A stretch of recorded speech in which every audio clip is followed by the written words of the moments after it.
Okay, so my cup of tea is ready, and she has a Chapman, hot Chapman. She actually poured hot water in a canned Chapman because she felt it was too cool. Well, she's done that. Welcome back to Mindfully with Sumishe. Okay, so I had to have her back on the show. The last conversation was wholesome. Yes, what do you think? And oh my god, it felt like we were in her room again. Like I said, there's quite some age gap, that is. But do we see it? Nah, not at all. Age ain't nothing but a number. And she looks younger than I do. I do? Than me, yeah, you do. Anyway, I will take my old people's face like that. Alright, welcome to Mindfully with Michelle, the podcast. What are we talking about today? We're still staying on the frequency of relationships. The last time we spoke about friendships and how we interpreted them. And of course, how we navigate the new realities of friendship in these times where everyone is trying to be an individual yet trying to connect. And I hope that you've been able to, in some way touch on your own idea of what friendship is. And I hope that we're able, with that conversation, help you start on finding yourself finding yourself as a friend to yourself, your own teammate, and then you can give of yourself to someone else. Let's start from there. Denrele, Alpha. I did. Hi everyone, I'm Denrele. I'm happy to be here second time. Yeah. I'm looking forward to the third time, which will be a charm. Oh yeah, you're definitely coming back. Probably a co-host at some point. Hey! So yeah. Good day. Yeah. All right. This conversation is a sister conversation that we're bringing out here. Remember, this is a safe place.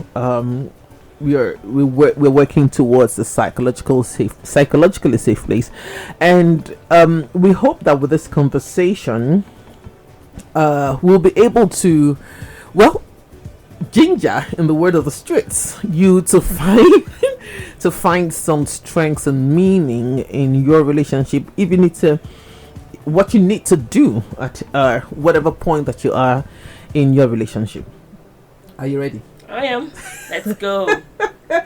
So let me start on with the question, and then we'll go on. Yeah. Okay. So when is the right time to walk away from a relationship? I didn't say end.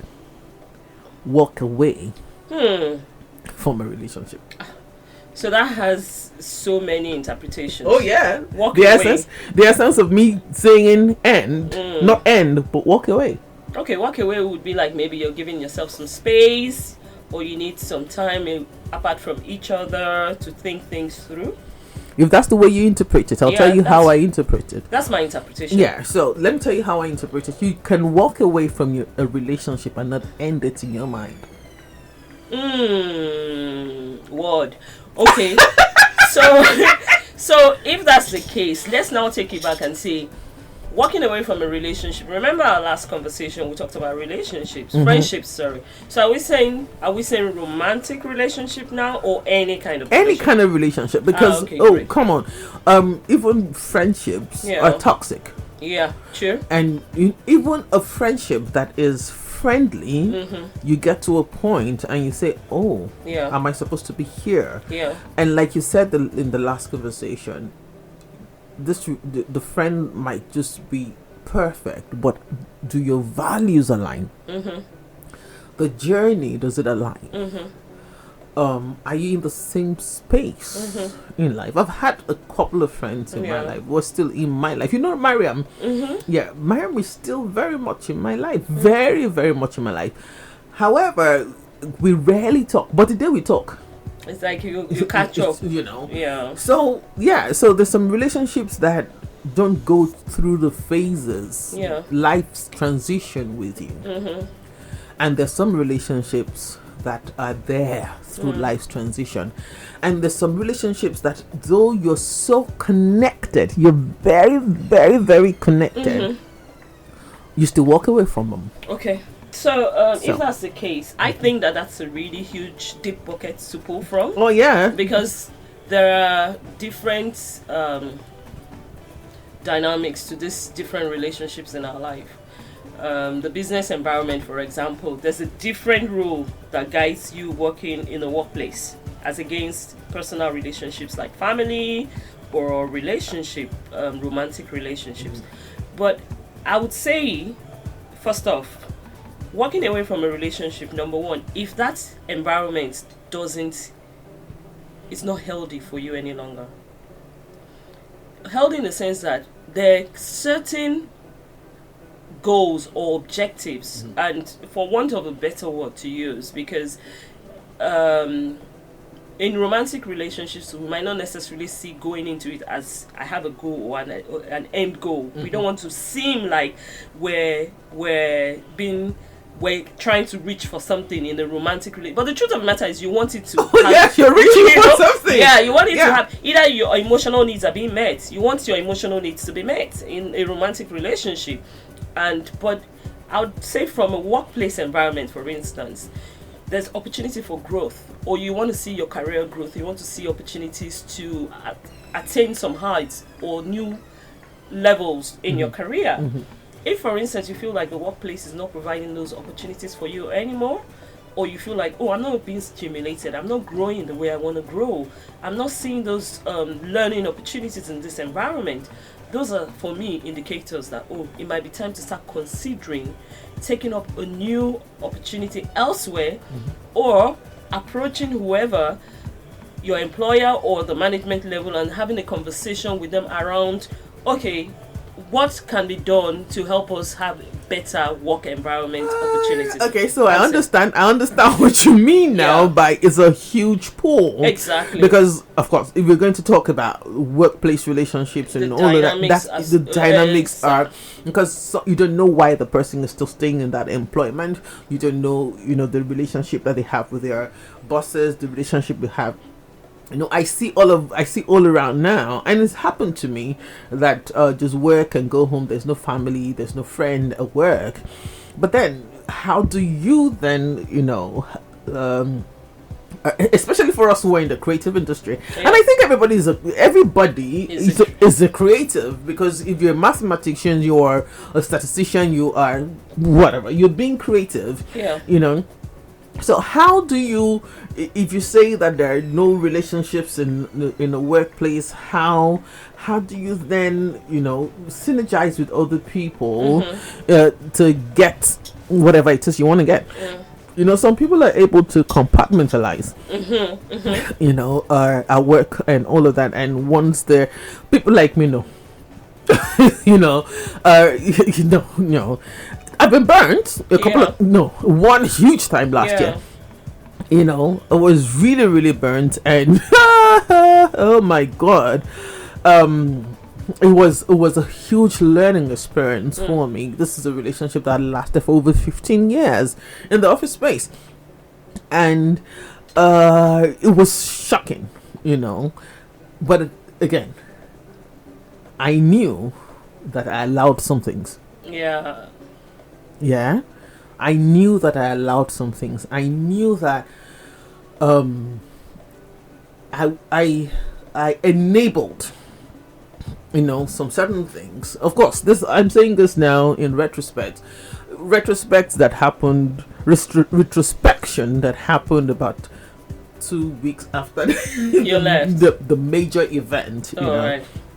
So we understand backwards and leap forward, isn't it? Yeah. So yes, the workplace is another thing. So can we drill it down? Yeah, please. I'd rather we drill it down so we can hit, and then maybe it's a topic that we can look at, you can now explore those other, nuances of relationships. But which one do you think would be most interesting? Right now, in the light of, and I'm really concerned about relationships. You know why?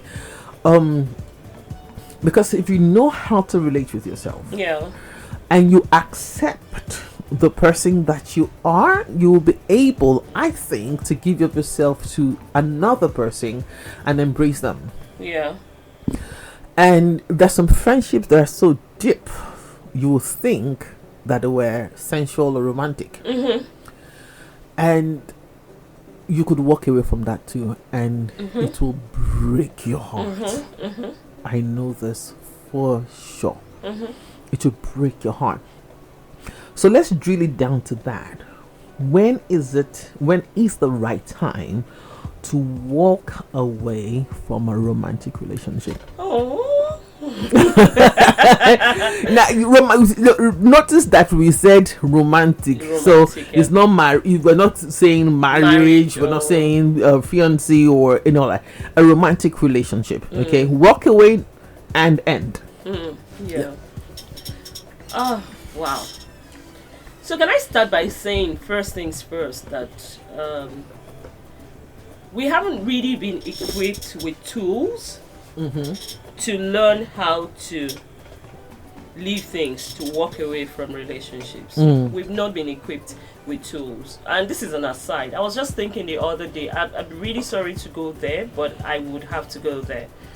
I was just thinking recently that when we were young as girls, growing up in an African, cultural setting, our mothers would pull us aside and tell us that, oh, don't let boys touch you. Yeah, it was that simplistic. They'll say, don't let the boy touch you, because when the boy touches you, you will get pregnant. They didn't go into details to explain to us what happens before you get pregnant. Oh, yeah. They just said, don't let the boy touch you. If he touches you, you get pregnant. If you get pregnant, that's the end of your dreams, your life, everything comes to a And stop. your father is going to kick you, or your father is going to kill me. Yeah. But guess what, Tumiche? Nobody, I don't know if your mother did, I don't know if someone else's who's listening's mother did this, but I know nobody ever said to me that, listen, if you do get pregnant, not necessarily that your life will come to an end, but it just shifts a lot of things, or it changes the trajectory of your life.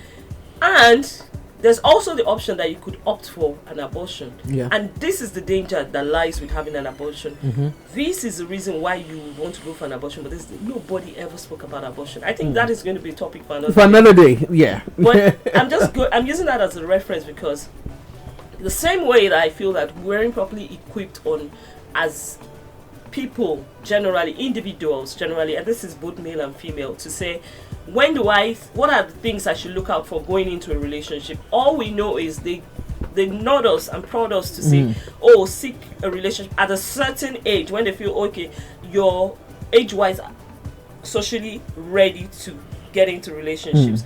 But nobody ever says, these are the things that you should not accept within this relationship structure. So it becomes the bloodline. At that level, it's now an individual thing. We begin to make our choices by ourselves. I'll give you an example.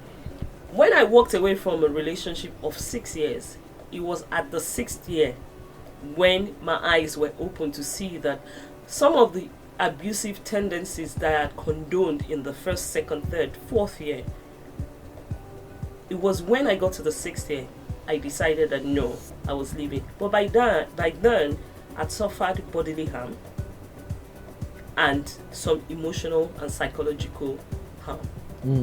And these are traumatic things that have remained with me, and I still have to seek some level of therapy to be properly recovered from them. So here's the thing. Sometimes, right, I think that being open with your relationship, in the sense that trust, number one, your God's feeling. If something happens to you and you feel like this looks right out of place in this relationship, and you see some behavior from your partner, or you see some indications that there's certain attitudes that are out of place, but you also have to be equipped as a person to be able to recognize that. If you are the toxic person, it becomes hard for you to even realize that there's a lot of toxicity going on in your schizophrenia. I know, right? Yeah. Toxicity going on in your relationship. I'm going to just leave it on that for now. So walking away from has a lot to do with being open to yourself, and then trusting other people. You must have people that you can trust, who might be able to have a helicopter view. They're not invested, and they're not emotionally invested in a relationship. They're not blinded by what they're feeling, and they can be open and honest to say to you, oh, don't you think you should have a second look at this certain attitude, or what is going on in this. All right, so know when to walk away. That's what we're talking about right now.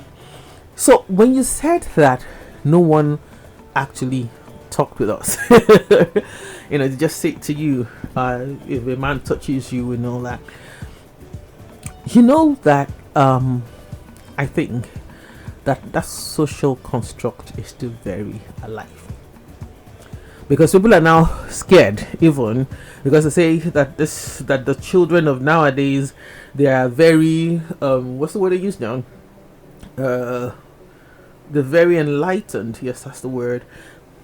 And Woke. we have to be woke. And we have to be very careful. Yeah, we have to be very careful. So how would you say we should approach that, having conversation? Because if, like you said something earlier, and I would like for you to that's when we're off the air and we're talking, that the reason that you stayed in that first 6-year relationship was because you did not have the tools to deal. Right, and that's what I think that's what you're trying to allude to right now. Nobody gave you the tools to deal. How do we? So let's talk about you first. You know, when you say you do not have the tools to deal, you know, so that you know when to walk away. Yeah. Can you just talk about that a bit? Yeah. I mean, Tumisha, it's so easy. You've written a book that I think is very phenomenal. And I think that, and I'm saying this with all due respect to every other person who's written books about self-awareness and building some consciousness towards developing your spiritual, psychological and mental awareness, how to live your life mindfully.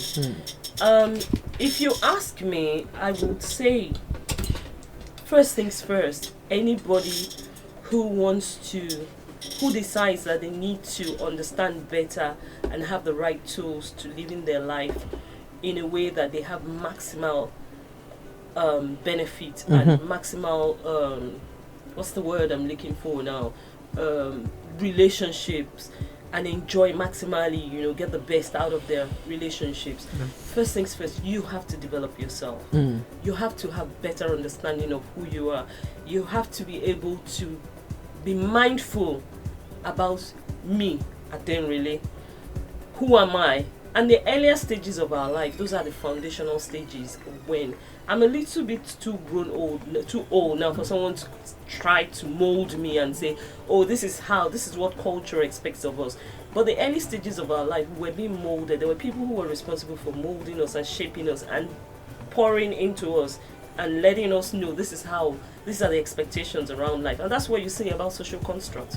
So there's a certain way culturally that we have been raised in our environment, in this climate, in Africa, in Nigeria, to be more specific. But has it helped? Has that worked? They say foolishness is saying, oh, we want a different result, but doing the same things you've been doing before.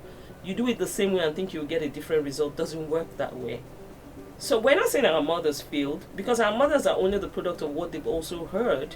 Our fathers are only the product of what they were taught and what has been poured into them. But we have a responsibility to do better if we know better, so that we can pour into our own kids better, or at least as children we can develop ourselves better. So that's where I say the tools, it now becomes your responsibility if you're of mature age enough to find those tools that will help you make better choices in your relationship or be a better person in a relationship. Or if you have kids, it now becomes your responsibility to learn how to teach your kids, or at least guide your kids into making sound choices. Their life choices have to be informed by what they know. So those tools, picking them up, your book, for anyone who wants to just this book, I'm sorry. I'm sorry, I'm not advertising, but for anyone who wants to even have, because you're writing from your homegrown. Yes. Right? Is homegrown experience you're sharing. It's the trauma that you've gone through in this our environment. It's the things you've been exposed to that you're bold enough to talk about that a lot of people are still suppressing. A lot of people are keeping buried. But you have come out to say, okay, my first step is for me to say, I've gone through this, I've taken steps to heal, and I'm on my path of recovery. But these are the decisions I made along that path. I didn't always get it right, and I'm still not getting it completely right. At all. That much I can tell at you. At least I got to a stage in the road, on the journey, where I started off and I decided, you know what, this path doesn't seem to be making much sense for me. I need to make a new path for myself. So anyone can make a new path. And to take it back to walking away from, how do you get to the stage? Building tools was what I was talking about. How do you not get to the stage where you say, you know what, I want to walk away from a relationship? That's it. The illumination dropped in my heart 6 years down the line, but that was because I'd grown and I'd seen other things, and I realized I'd reached a stage I knew I couldn't go because my life was at risk. Self-preservation had to kick in when every other thing that didn't had failed. Exactly. Self-preservation kicked in to say, the next step is that you will die. If you don't take a step now and leave this relationship. And I wasn't ready to die. I wasn't going to give up my life for anybody, you know. So I had to take a step out and say, that's it, I'm done. All right. So the question here for me, you know, I said earlier that there's a difference between ending and walking away. Okay, can I? Yes, I can. Why? This is a psychological safe place. Like I said, I can say this. I was in a relationship. Also, I was very young for 8 years. I knew I could, and I should. I actually knew. I for some reason I didn't until I kept holding on to the fact that we've been together for so long, and his family likes me, and all of that. I kept holding on to that until the day he walked away. Yeah. Funny enough, I couldn't even cry, you know, because I already knew. I couldn't cry because I already knew. I couldn't mourn that relationship. So yes, I walked away, but I didn't end it. Yeah. I walked away because when I walked away, I was like, okay, that's his choice. That's what he wanted. And this other relationship was less than a year, and our relationship had gone on 8 years. Yeah. So I didn't even feel rejected. Yeah. It sounds very, paradoxical, or what's the word I'm looking for now? Antithetical. Yes, that's the word. I didn't feel rejected. I didn't feel like, but because I already knew that it was going to happen. Yeah. There were indications that this was going to happen. We've had conversations that it might happen. Yes, with the same person, we've had conversations. Me and this person, we had conversations that it might happen. Yeah. In other words, should I give myself brain? Yeah, I should have told myself that if you are having this conversation with a man that you're supposed to be loving, those are actually red flags. Yes. So when people talk about red flags, people usually talk about the abuse. But they are good red flags. And I can say that to you. They are good red flags. And is this not about being obsessive or any other thing? Yeah. Because for me, having a relationship where I can have conversations about the most uncomfortable things was top value for me. And you said it was 8 years. Yes. So guess what, family? What 8 years did? It built there was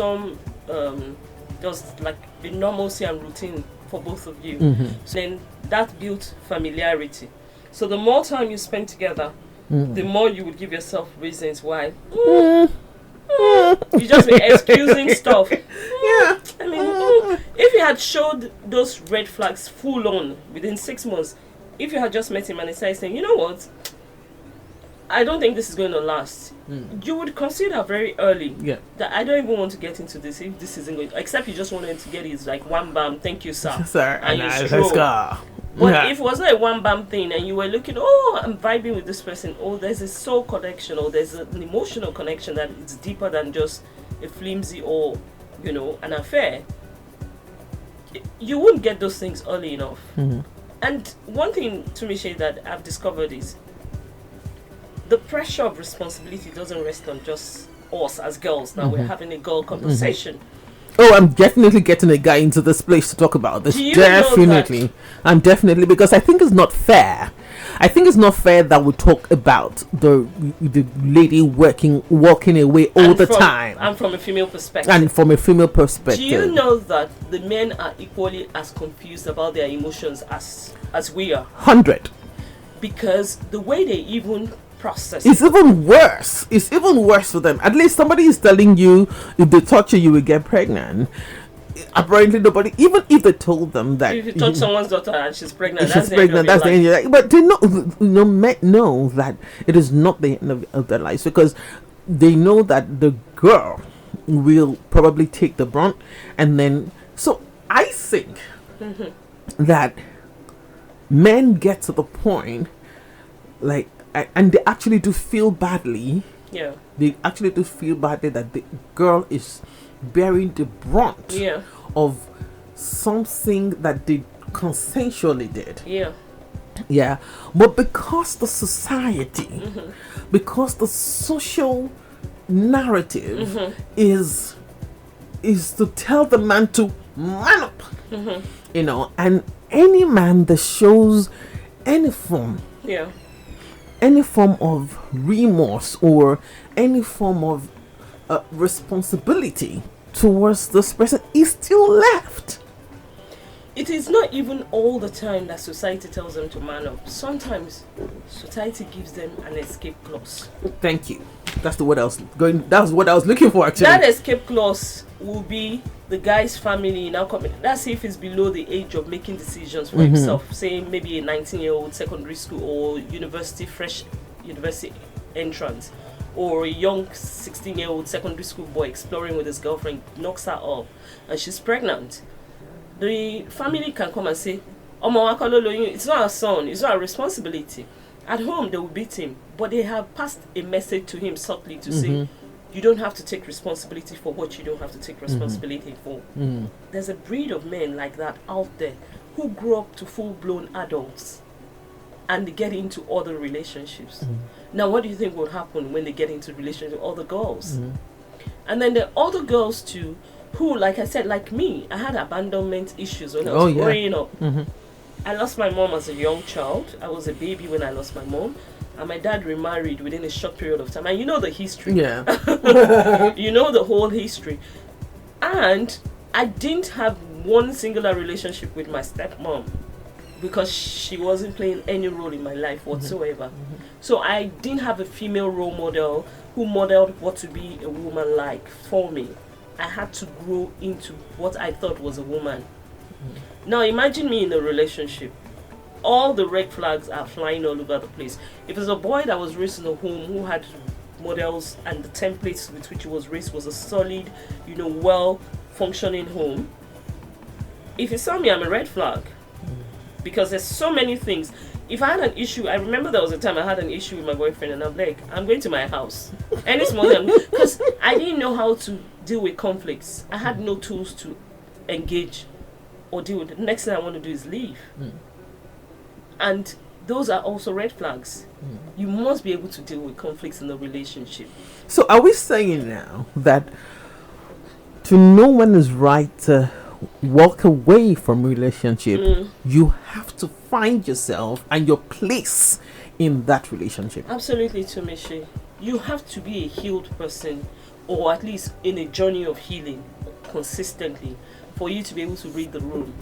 You have to be able to walk into a relationship room and be able to read the room properly. If it's a relationship that both of you have made a commitment to say we want this to work, then you have to do the work.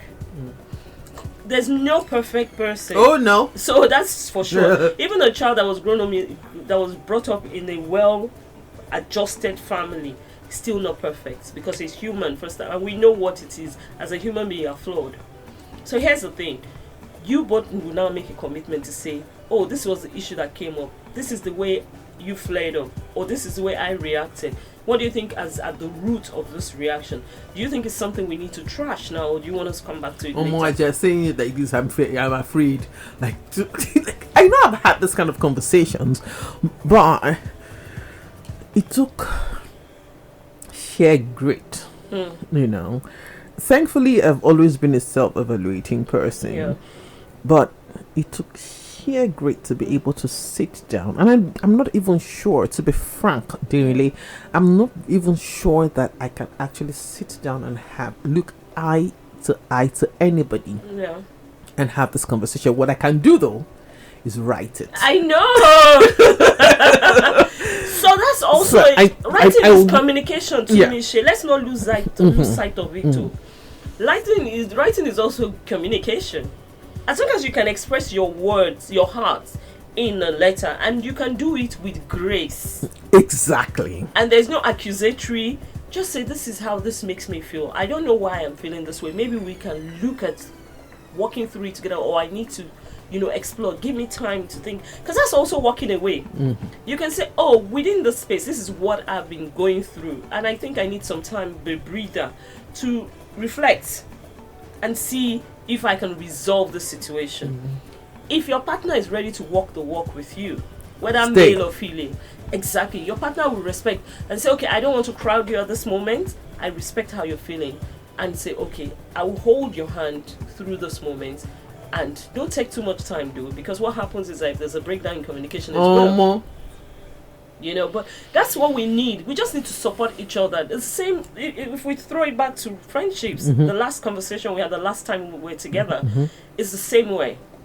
Yeah. Well, not the last time we were together, but I mean, the last time we sat down in the studio. You said that and heard it. You said that and heard it. I heard it. I was like, okay, no, that's not what I meant. Together after that. I'm just saying the last time we were in the studio together, it's the same thing. We cannot have wholesome friendships without us both participating in it.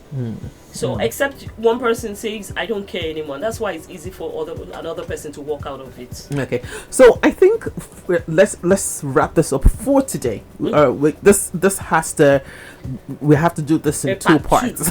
In two parts, because we men, of course we can't speak for men. I'm not a man. You're not a man, and I'm hoping to get a man in the studio to tell us their own part or their own side of the story, and on when it is the right time to walk away, not end. I'm insisting on end because I know that there's a difference. When I decided to end that relationship in my mind and my heart, I knew I had to tell myself, Tumishe, you allowed this. Tumishe, it's not his fault. Was it a perfect person or no? You allowed this. You allowed the society might say, the person stays there is because I read one of my beautiful young friends, Denrele. He posted something very witty and funny, but he said something to the effect that we are poor. I come from a poor background. It's okay, but once you're 30, you can't say that anymore. The onus is on you. True that. However, I always do both sides. Either or. However, what if the person, like you said the other time, does not have the tool? Yeah. Emotional capacity was not given. Yeah. No role model. Nothing. And even if they are exposed to, they're a lot of educated illiterates in the sense that they know these things. However, they just don't have, they need someone to help them jumpstart that thought process. that will then help them, move them to a place where, oh, okay, some people have been so battered that they do not know the difference, between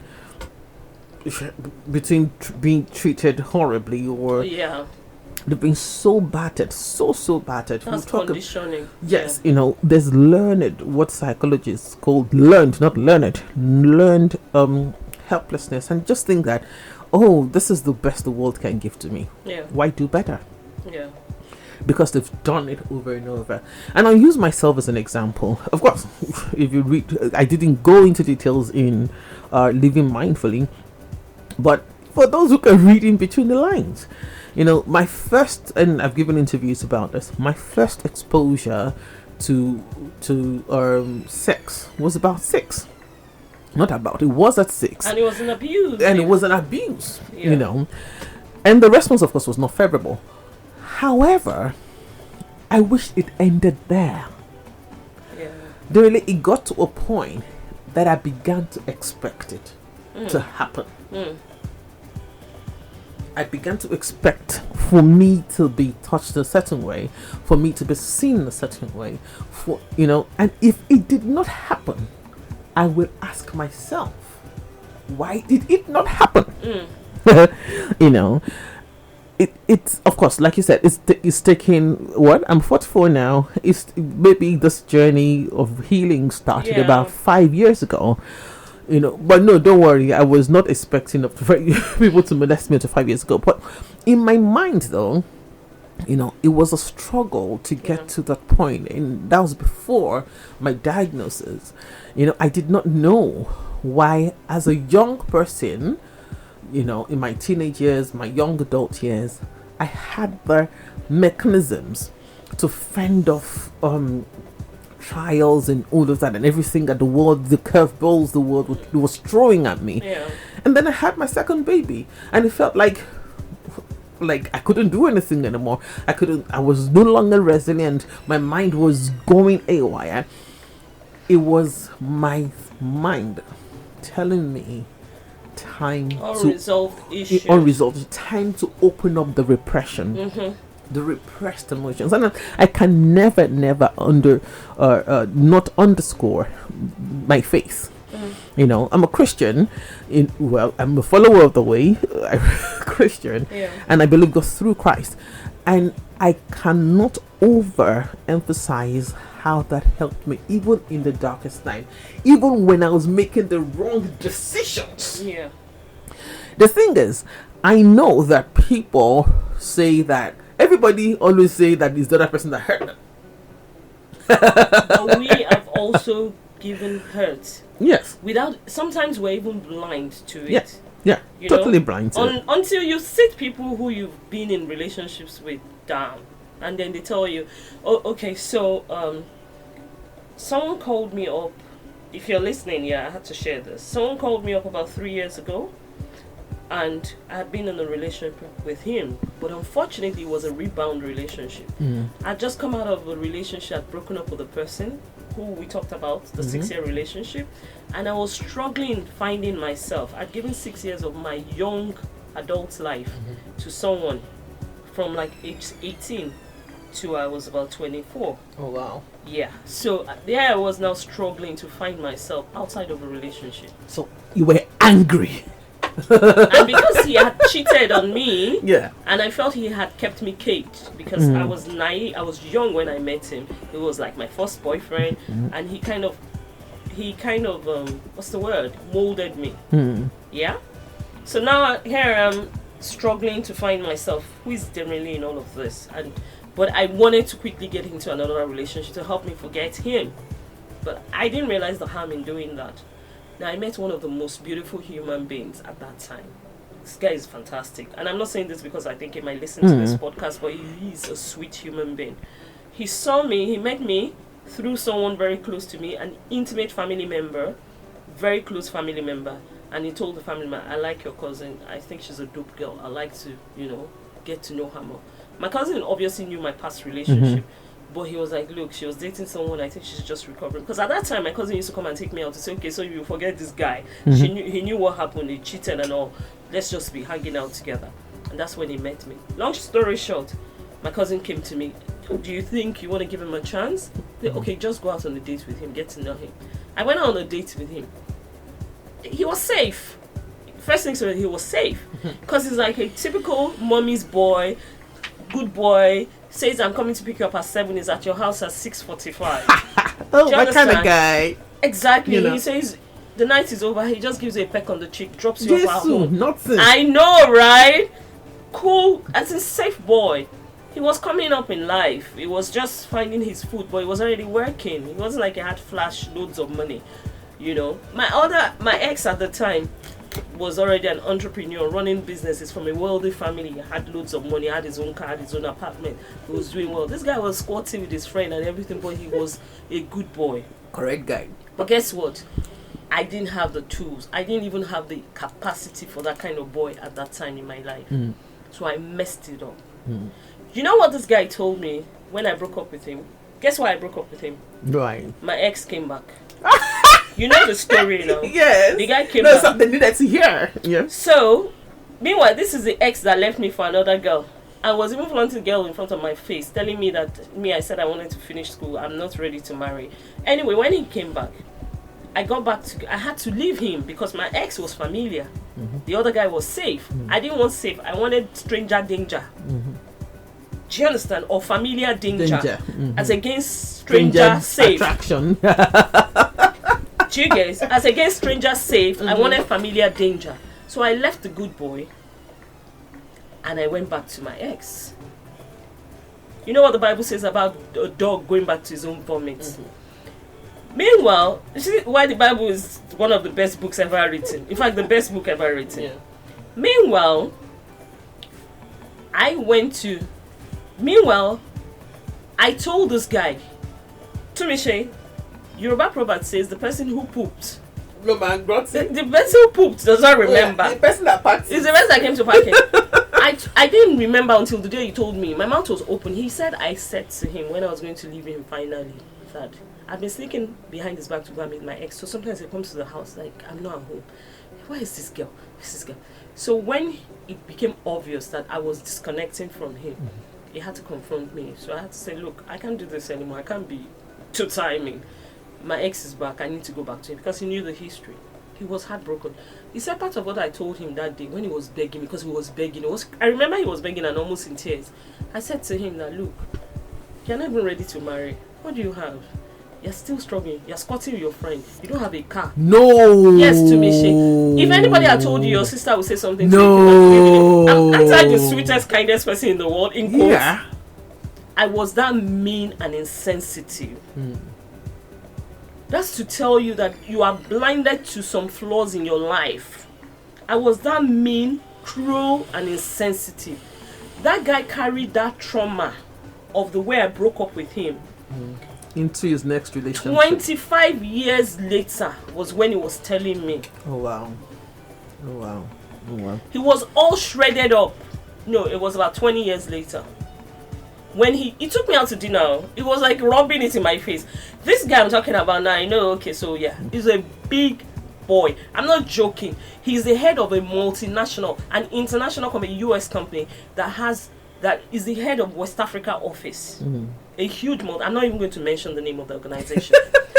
He came to pick me up, took me to dinner, and was just like, how are you? What's up with you? What's up, blah, blah, blah, blah. And then told me that he needed to understand, did I really mean those things? Do you know, I started crying that day.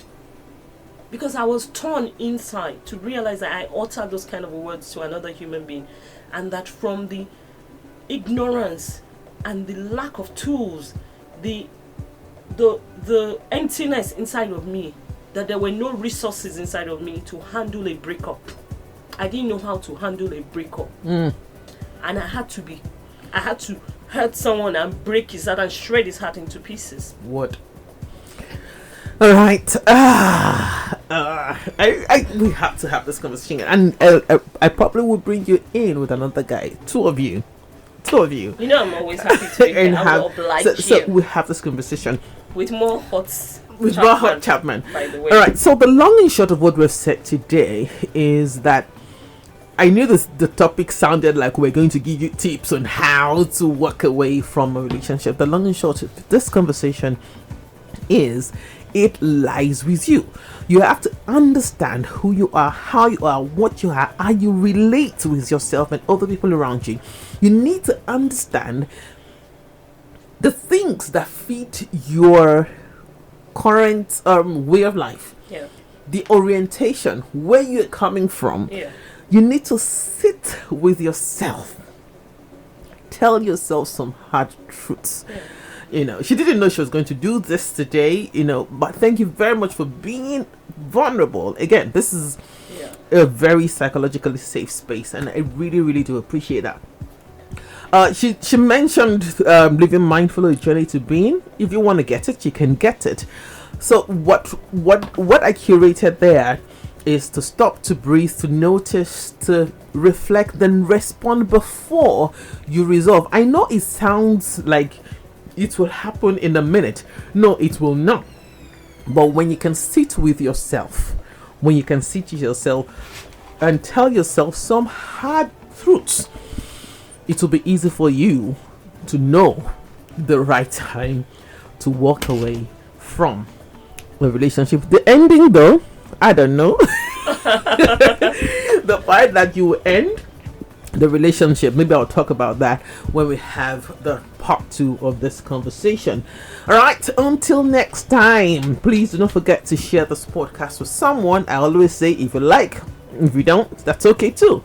You can also support us. Just check out the show link under this, and everything you need to know about Mindfully with Chimishe, living mindfully, a journey to being, and Chimishe